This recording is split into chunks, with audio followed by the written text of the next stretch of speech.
food delivery companies and all. And then you have the supply chain, warehousing.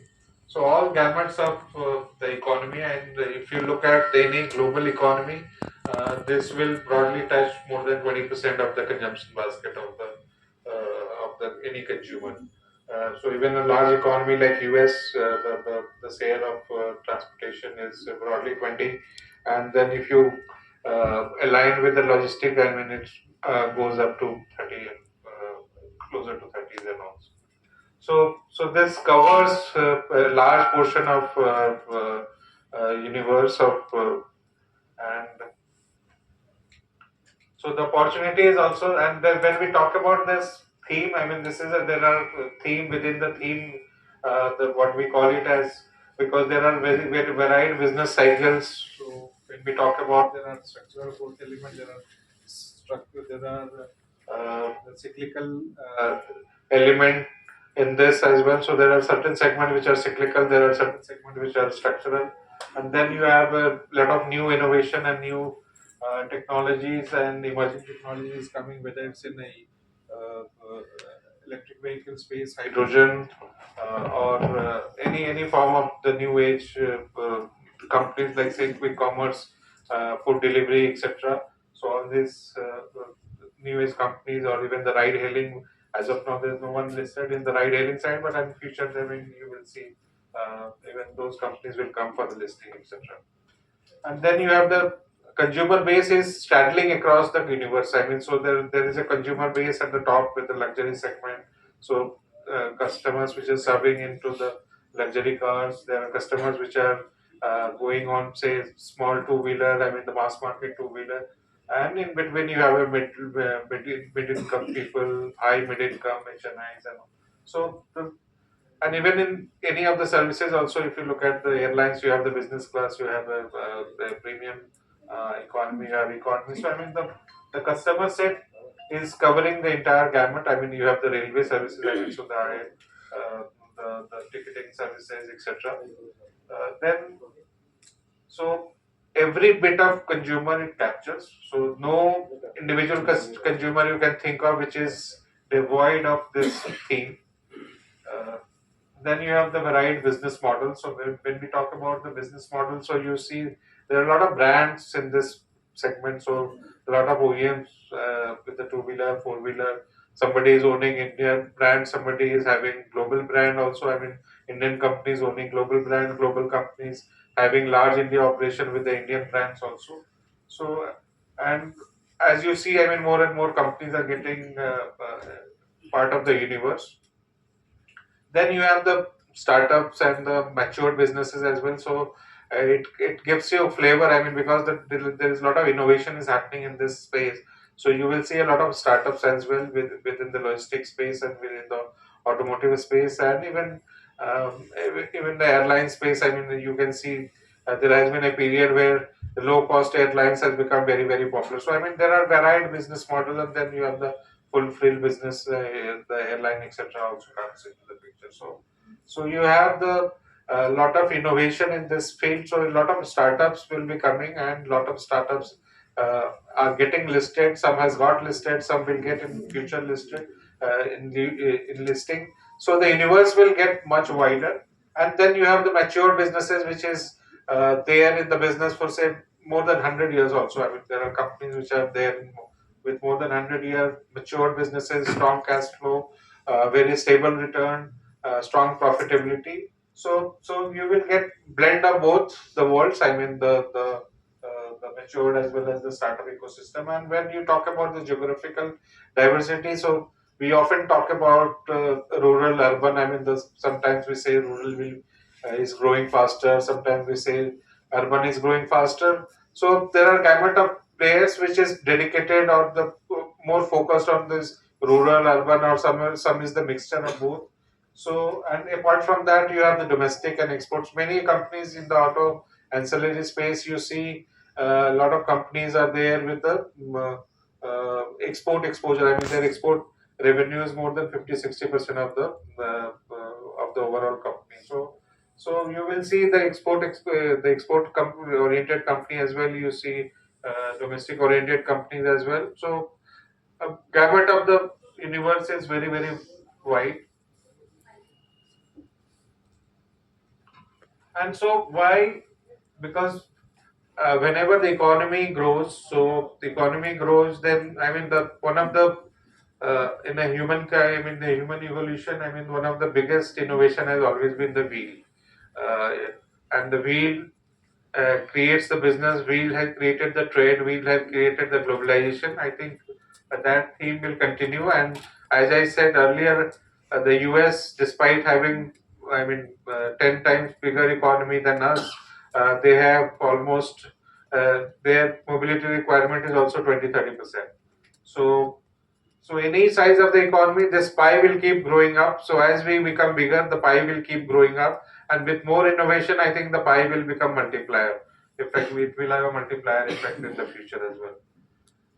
And then this is a aspirational segment. So consumer always aspire for better convenience seeking, better value proposition, as well as the premium features in the cars, in the vehicles, and the why the government is focused on Vande Bharat, why people are, if you go to tier 2, tier 3 towns, I mean the most of the airports are, or whatever flight is available, I mean it's a fully booked mostly. So why? Because the people's aspiration is there, and uh, and that captures the theme. And I think this will generate more revenue pie and more investable opportunities and more profit pool in the economy, and that's where this will come. And when we talk about manufacturing, manufacturing is, I mean, if one segment which has been successful or has been the case study for India manufacturing story, then it's an automotive one, because this segment has developed over 30 odd years of supply chain development. So I think, and when you talk about many other manufacturing sectors, there are very few apart from auto, probably the pharma, etc. To some extent has got such a deep value chain. Apart from that, no other segment is having such a deep value chain, and this will be one of the key driver for manufacturing. I mean, many people think of the electronics, etc., but electronics, the value addition is still low, and what at this stage it will what at whatever scale at this point of time is auto. To that scale to come in electronics, etc., it will take probably 30 more years to happen. So this will be one of the key value driver for the manufacturing in India, and this has to succeed. Otherwise, manufacturing is not going anywhere. And then you have the global supply chain delinkages, stories, etc., and then that creating the export opportunity, because many geography has a very hegemony in the some of the supply chains. So the Western OEMs or Western companies are trying to diversify away their exposure to one geography, which is predominantly China so far. So although I don't see, or we don't see that it's going, I mean, the China is, India will be cutting the Chinese pie, but incremental pie will come to India. So that is what our thought process is, and that is what the companies are also speaking when we talk to them. And then you have the infra push. I mean, our logistic cost is roughly 14% of the GDP, and to manufacturing to succeed, our logistic cost has to go down to 14, I mean 10, below 10%, because that is one segment where our cost of operation is higher, and that is creating uncompetitiveness for our manufacturing industry. So I think that's where you see a lot of focus on highways, port building, airport network, etc. So the entire focus is to increase. I mean, the PM has a very pet project. Is the PM Gati Shakti Yojana. So everywhere is trying to increase the speed, whether it's road, whether it's a railway, and that way that will create a lot of tailwind and reduction in cost, and that will create more enabling environment for the manufacturing overall.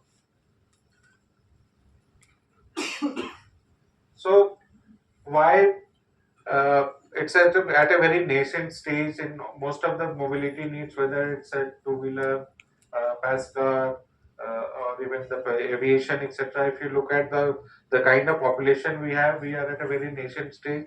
There is a reason for low penetration is also the low income and low per capita income. But I mean that is also going to change because many of these things have changed when China has achieved, or any of the global economy has achieved $3,000 per capita income, and I think we are now closer to around $2,800 per capita income.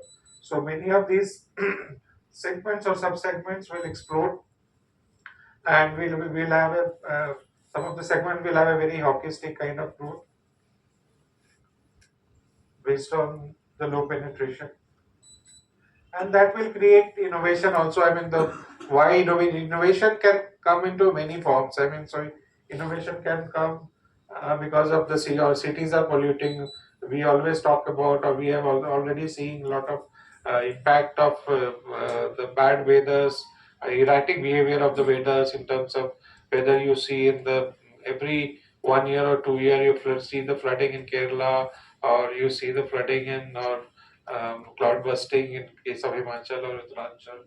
So I mean, all these are leading to toward will be drive our attention towards more the problem of the future. I mean, that's where we will be heading towards more low carbon emission technologies, whether it's a EV, whether it's hydrogen, whether it's a CNG or ethanol.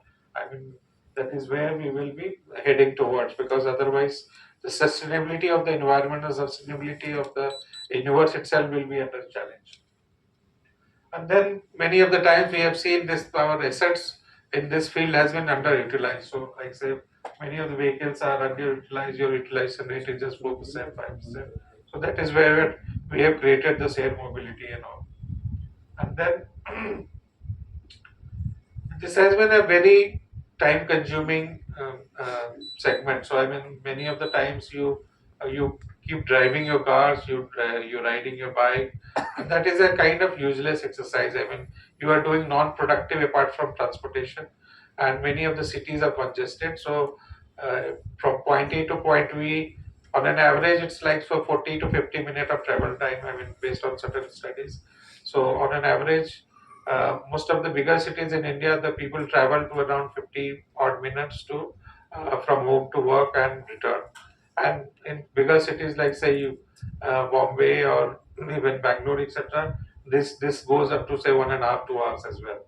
So this will create a new innovation in terms of the driver assist system, autonomous vehicle. You will sit, and the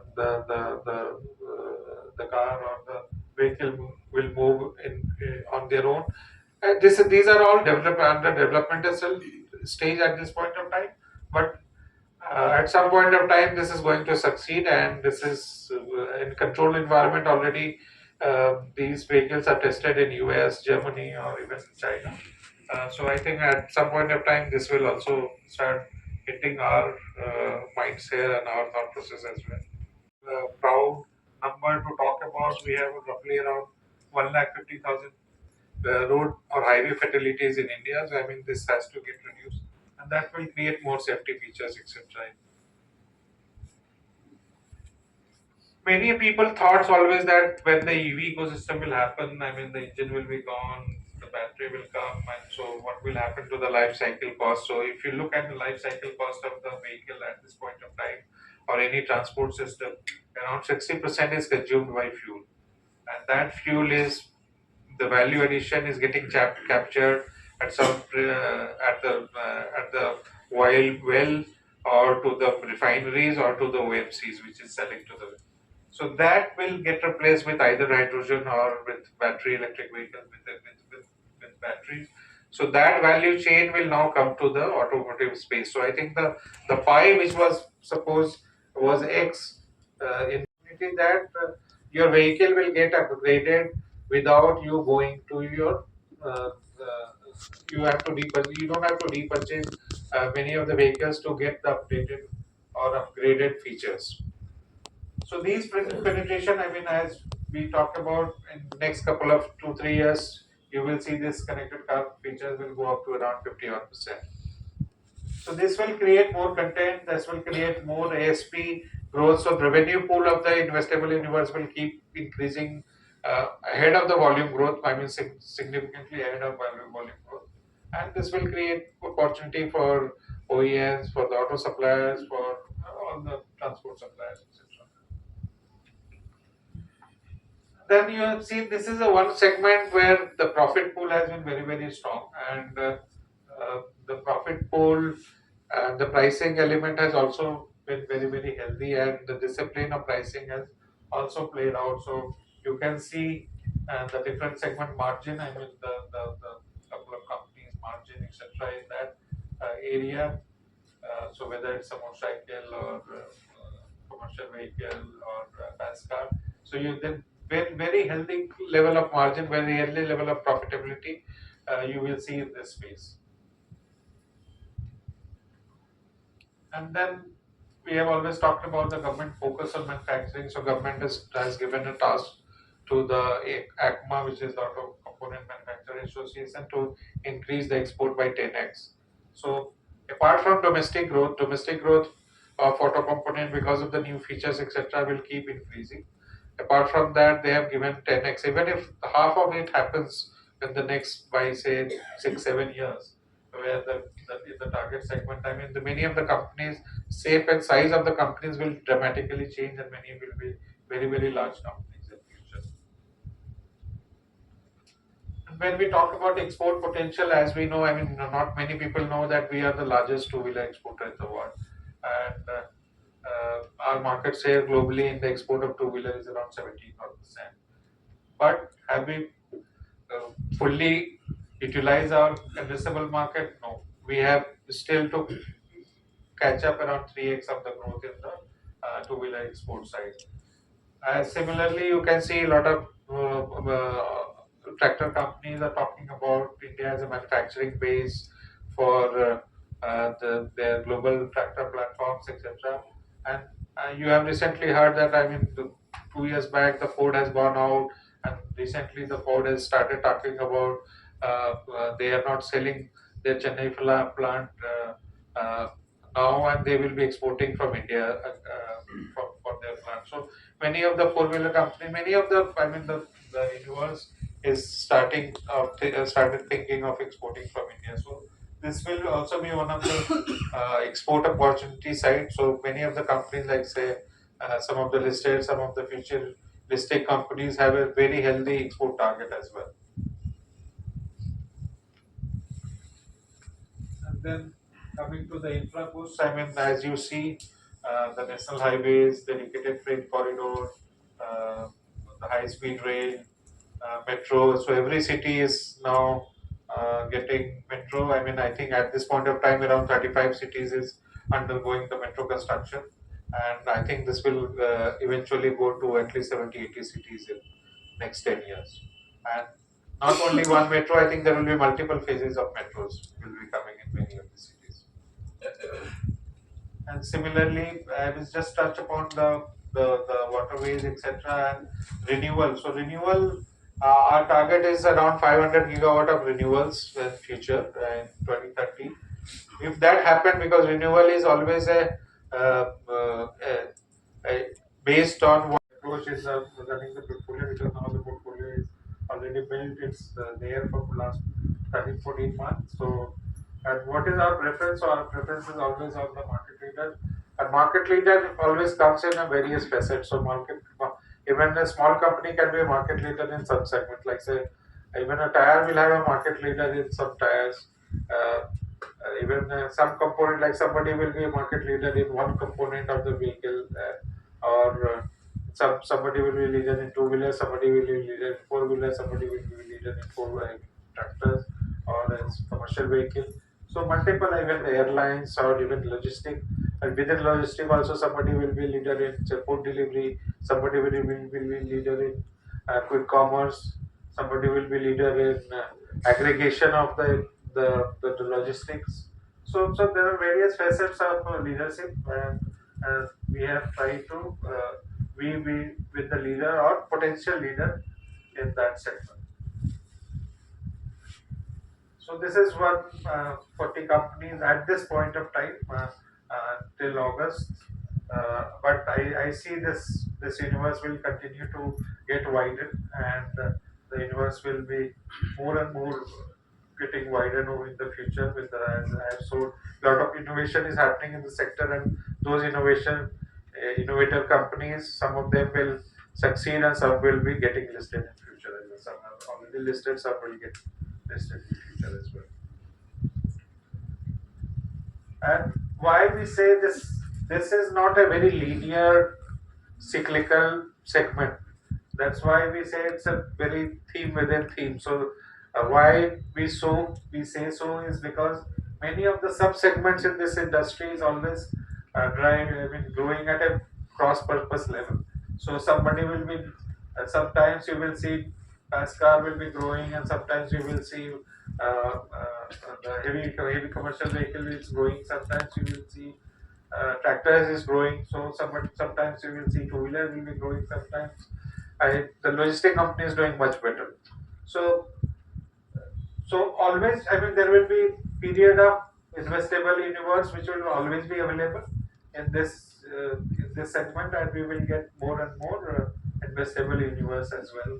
And any point of time, I mean, some segment will keep doing well, some segments will be at a down level. So I think the potential of the investable universe and diversification of the portfolio and diversification of the universe also matters, and that's why this plays into the picture. Coming to the valuation landscape, that's why I specifically showed many of the sub segment and segment where you can see there are certain segment where still, I mean, there has been they are trading at lower than the historical multiple, and there are segments where you also find the segment is trading at a premium valuation than the past cycle or the long term averages. So that's why you see opportunity will always keep coming, and there will be certain segment which will always be more investable and more valuation focus on exposure of manufacturing, wages, and the services both. So this is not only manufacturing focused area. This is a service element as well, because the entire logistic, airlines, and shipping, etc., is services industry.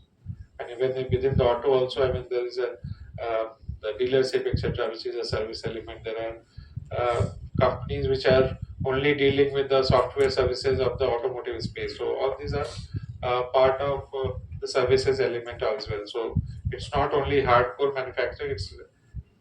It offers both the services exposure as well as the manufacturing exposure.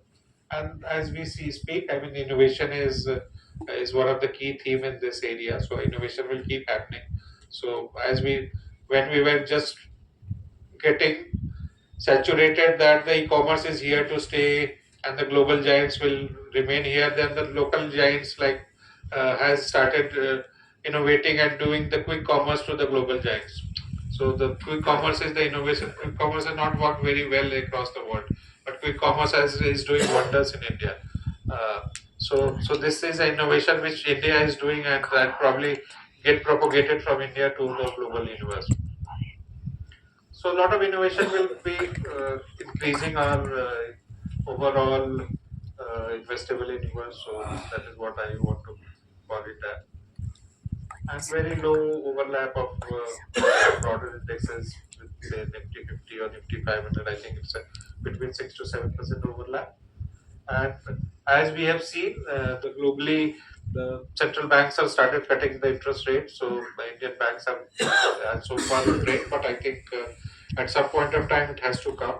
And this segment, because being a very interest sensitive segment, so you will see the moment this interest rate cut happens, then the cycle will also broadly upturn, have a better upturn.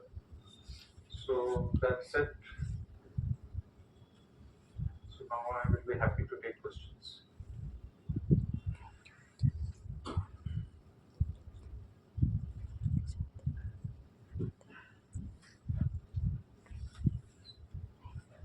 I have a question from my side.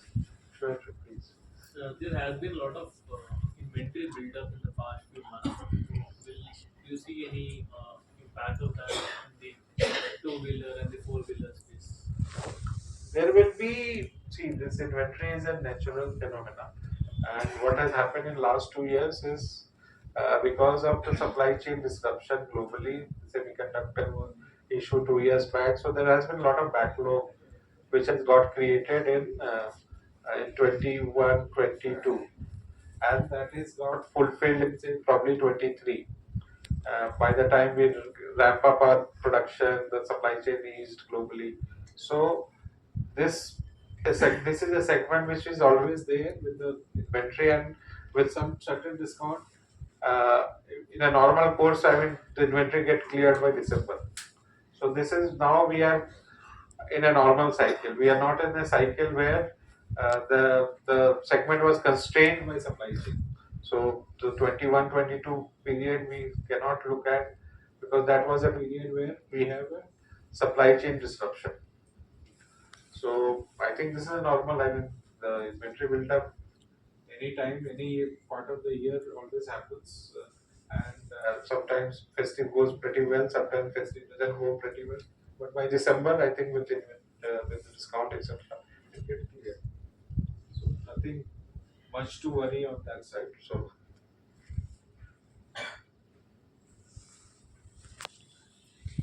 Is there any major changes in portfolio after August?